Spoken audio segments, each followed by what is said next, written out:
Parashat Bo, 7e cours sur l'Exode, et nous arrivons maintenant dans la dernière ligne droite. Allez, sans perdre de temps, on enchaîne les questions. Qu'est-ce que c'est que cette histoire d'obscurité? Et qu'est-ce qu'il y a de si terrible là-dedans? Est-ce que c'était un brouillard, une éclipse? Mais alors dans ces cas-là, ça concerne tout le monde. Comment le texte peut-il nous dire que les Béné Israël étaient dans la lumière? Pourquoi la Torah nous dit-elle que les gens étaient paralysés? Le noir, ça n'a jamais fait de mal à personne. La mort des premiers-nés, c'était quoi? Une épidémie? Mais alors pourquoi tous ceux qui voulaient être sauvés n'avaient qu'à mettre du sang sur la porte? C'était un sang magique, comme dans Harry Potter? Et alors une question qui revient constamment chaque année. Pourquoi la Torah nous dit-elle que le peuple n'a pas eu le temps de faire lever le pain à cause de la précipitation de leur départ du pays d'Égypte? Mais ils n'avaient pas le droit de faire du pain. Les versets même avant la mort des premiers-nés nous enseignent que la Providence avait ordonné à tout Israël de fabriquer des matzot et de ne pas faire lever le pain. D'ailleurs c'est très étrange, mais dans la Haggadah, les Chachamim écrivent que la raison pour laquelle nous mangeons des matzot n'est pas liée à l'ordre divin donné au Béné Israël, mais à ce manque de temps qu'a eu le peuple pour faire lever le pain en ce fameux 15 Nissan. Alors on s'attache bien fort à notre siège, parce que là on rentre dans une zone de turbulence et de beaucoup de références. Bon, l'Égypte est pratiquement ruinée après la grêle et les incendies. Et la plaie des sauterelles va donner le coup de grâce. Il n'y a plus de commerce, plus d'argent, plus de quoi manger. Alors va arriver le Rocher et le Hafela, l'obscurité et la pénombre.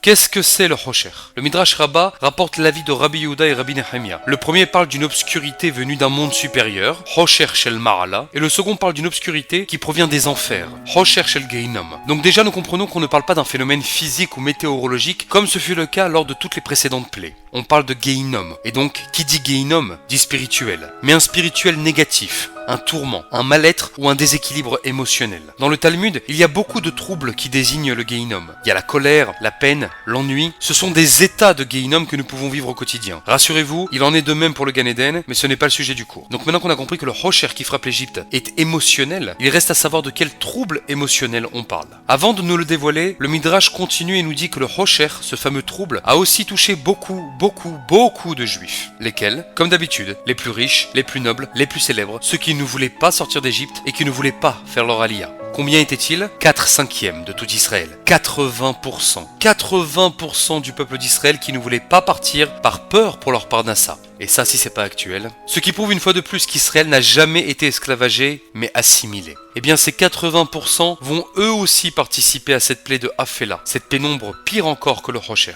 comme nous le dit Rashi. Alors le Midrash, pour nous expliquer ce qu'est ce Rocher, va nous envoyer étudier ce qui est l'inverse du Rocher. Et en apprenant ce qui est l'inverse du Rocher, nous comprendrons ce qu'est le Rocher. Le Midrash nous demande d'aller étudier le Tehilim chapitre 27, premier verset. Hachem Ori Weishai. L'Éternel est ma lumière et mon libérateur. Mimi Era, Mimi Efhad. De qui aurais-je peur? Qui pourrait me faire trembler? Très bien. Donc nous avons une première indication. Si la lumière, le Or, me rappelle que je ne dois pas avoir peur, donc l'inverse de la lumière, le Rocher, dont parle la Torah dans nos versets, n'est donc pas la colère ou la tristesse, mais la peur, l'angoisse, le stress. Mais la peur de quoi? De quoi l'Égypte et la majorité des Juifs ont-ils terriblement peur en ce moment? De quoi pourrait avoir peur la première puissance orientale de l'époque? Alors on doit lire le Radak. Rabbi David ben Yosef Kimhi, né en 1160, est l'un des plus grands commentateurs de la Bible. Le Radak sur ce verset des Tehilim nous dit: de quelle peur parlons-nous? De la peur du siège de mes ennemis, qu'ils viennent m'affamer et conquérir mon territoire en me laissant mourir de faim et de soif. Et là, on comprend tout.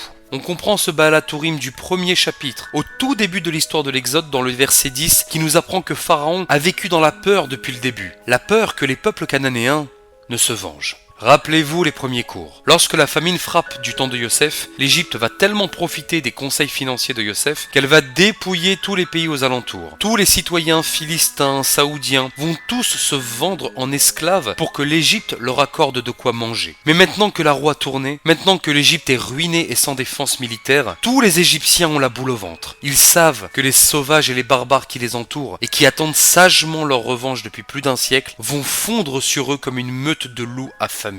C'est quoi l'obscurité de 3 jours? Eh bien c'était la lettre, la missive qui venait d'arriver au palais et qui laissait 3 jours à l'Égypte pour rembourser tout ce qu'elle avait pris il y a un siècle pendant la famine. Et si au bout de ces 3 jours l'argent n'était pas rendu, les armées cananéennes ainsi que tous les peuples alentours uniront leurs forces pour faire un massacre. Un 7 octobre, puissance 1000. On comprend maintenant ce Rashi qui parle d'obscurité palpable et qui nous renvoie à la malédiction dans la paracha de Kitavo, lorsque l'Éternel nous menace de faire tomber sur nous une telle peur que nous serons comme des Memashesh Batsaoraim, un aveugle qui a peur d'avancer dans la rue en plein après-midi. L'Égypte tout entière est paralysée. Voilà l'explication de ce que la Torah dit qu'ils ne pouvaient plus bouger. Ils savent très bien de quoi sont capables les fous qui les entourent. Et ils savent surtout qu'ils ne pourront pas rembourser. Le Midrash dit que l'obscurité faisait l'épaisseur d'une pièce d'or, dinar shel zahav. Et oui, chaque pièce d'or dorénavant pourrait épargner une ou deux familles du carnage. Alors les Égyptiens pendant 3 jours vont faire les fonds de tiroir. Et on comprend maintenant aussi ce Midrash qui nous dit qu'il y avait tout à coup de la lumière pour Israël. Pourquoi? Parce que le Midrash nous dit que lorsqu'un juif demandait un prêt, l'Égyptien répondait souvent qu'il n'avait pas d'argent. Mais maintenant que les Égyptiens étaient dans l'obligation de vendre tous les bijoux de famille, de sortir tous les coffres forts bien enfouis sous terre pour sauver leur peau, et surtout celle de leurs enfants, alors toute la lumière sur leur véritable fortune fut dévoilée au grand jour.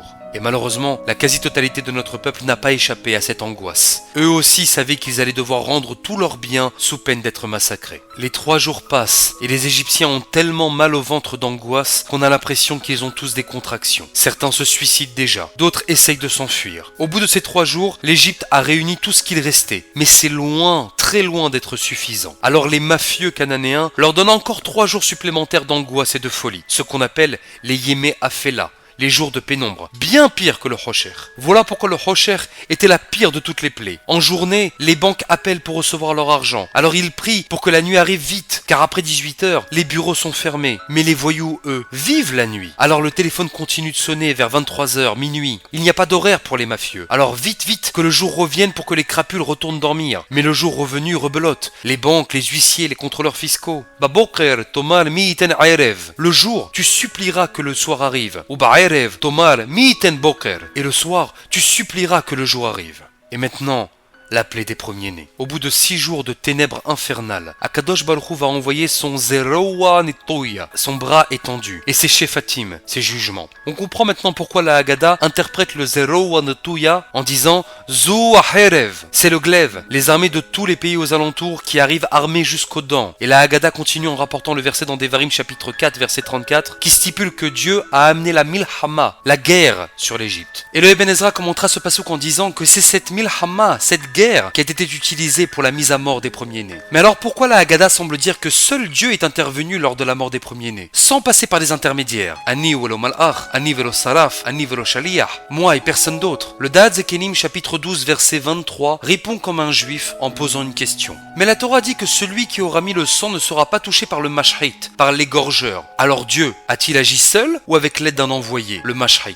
Réponse du Da'at Zekenim. Akadosh Baruch Hu utilise toujours un envoyé, un malach. Mais dans le cas de la mort des premiers-nés, il a accompagné son malach. Il a accompagné les barbares dans cette nuit du 15 Nissan, de cauchemar absolu. Et ils ont frappé là où ça faisait le plus mal. Ils ont commencé par les enfants, par l'aîné de la famille, celui qui représente la relève du père après sa mort. Mais comment ont-ils su qui était le premier-né? Eh bien parce qu'ils connaissaient très très bien les maisons égyptiennes. Ils connaissaient les codes d'entrée par cœur. Comment? Eh bien parce que les migrants, le Erev Rav, qui étaient fouettés et réduits en esclavage par les nobles égyptiens qui vivaient dans les beaux quartiers, étaient ravis de voir leur maître négrier se faire massacrer, eux qui avaient été si maltraités. Et comme les ouvriers immigrés passaient beaucoup de temps avec la maîtresse de maison égyptienne, pendant que le riche homme de maison était au travail, eh bien je vous laisse imaginer ce qui se passait entre l'ouvrier viril et la femme égyptienne dévergondée, comme nous l'apprend Rashi. Du coup, il y avait beaucoup de bâtards dans les maisons égyptiennes, mais pour ne pas perdre leur boulot, la maîtresse de maison égyptienne menaçait l'ouvrier de ne rien dire à son mari sous peine de le faire pourrir en prison. Du coup, les migrants, les ouvriers, les esclaves, le Erev Rav, s'en s'est donné à cœur joie cette nuit-là pour dénoncer devant le père de famille égyptien ce qu'il ignorait et combien d'enfants il avait réellement. Ça me rappelle une histoire de cet homme sceptique qui rencontre une voyante et qui lui demande de deviner combien d'enfants il a. Alors la voyante lui répond qu'il en a 2. Et l'homme se marre en disant « C'est ce que vous croyez, mais j'en ai 4. » Et la voyante lui répond « Non,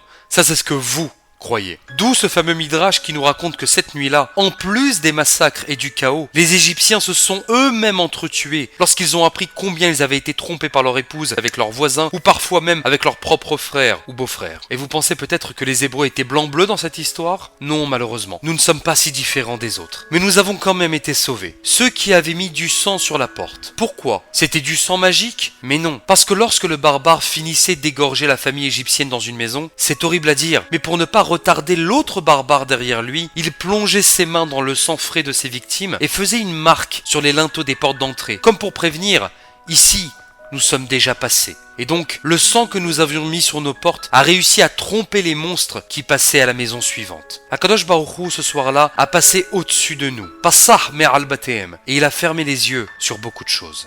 L'Égypte est dévastée. C'est à ce moment-là qu'elle prend enfin conscience et qu'elle commence sa teshuva. Elle comprend comment elle en est arrivée là. En profitant de la faiblesse des peuples pour leur voler leurs ouvriers, ils ont rendu l'Égypte cosmopolite et vide d'âme et de patriotisme. L'Égypte était devenue un ragoût de toutes sortes de peuples arrivés uniquement pour les allocations pour ne pas mourir de faim lors de la famine. Elle avait pensé que cette manne migratoire allait faire d'elle une plus grande puissance qu'elle n'était déjà. Mais en voyant maintenant ce qu'a provoqué toute cette migration venue uniquement pour l'argent, l'Égypte se reprend. Après cette nuit d'horreur, le verset dit « Misraim al-Ha'am » et l'Égypte reprit ses forces, redevenant fière de sa nation et de ses valeurs, et s'empresse de renvoyer le peuple avec les migrants et tous ceux qui n'étaient pas fiers d'être égyptiens. Mais le problème, c'est qu'une grande partie des migrants n'ont pas participé au massacre, n'avaient pas prévu de sortir d'Égypte. Ils s'étaient levés gentiment pour faire le pain, comme tous les boulangers vers 4 heures du matin. Et lorsque l'on tapa à leur porte à l'aube en les jetant dehors, le pain n'avait pas encore eu le temps de monter. Le Rav Uri Cherki nous apprend que les matzot que nous mangeons chaque année à Pessah sont en souvenir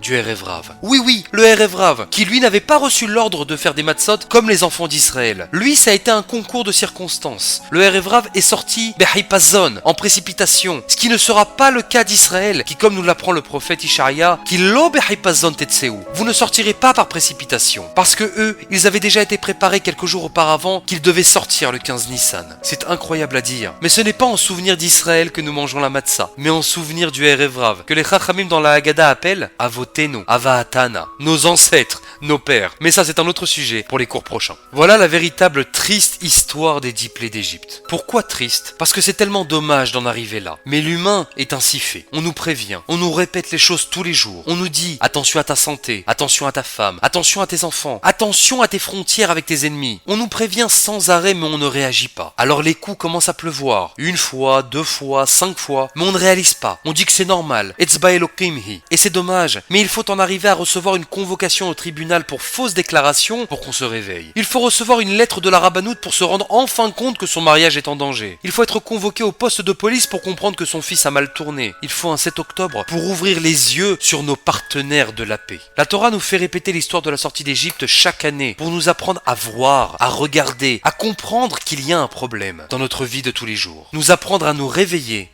avant qu'il ne soit trop tard.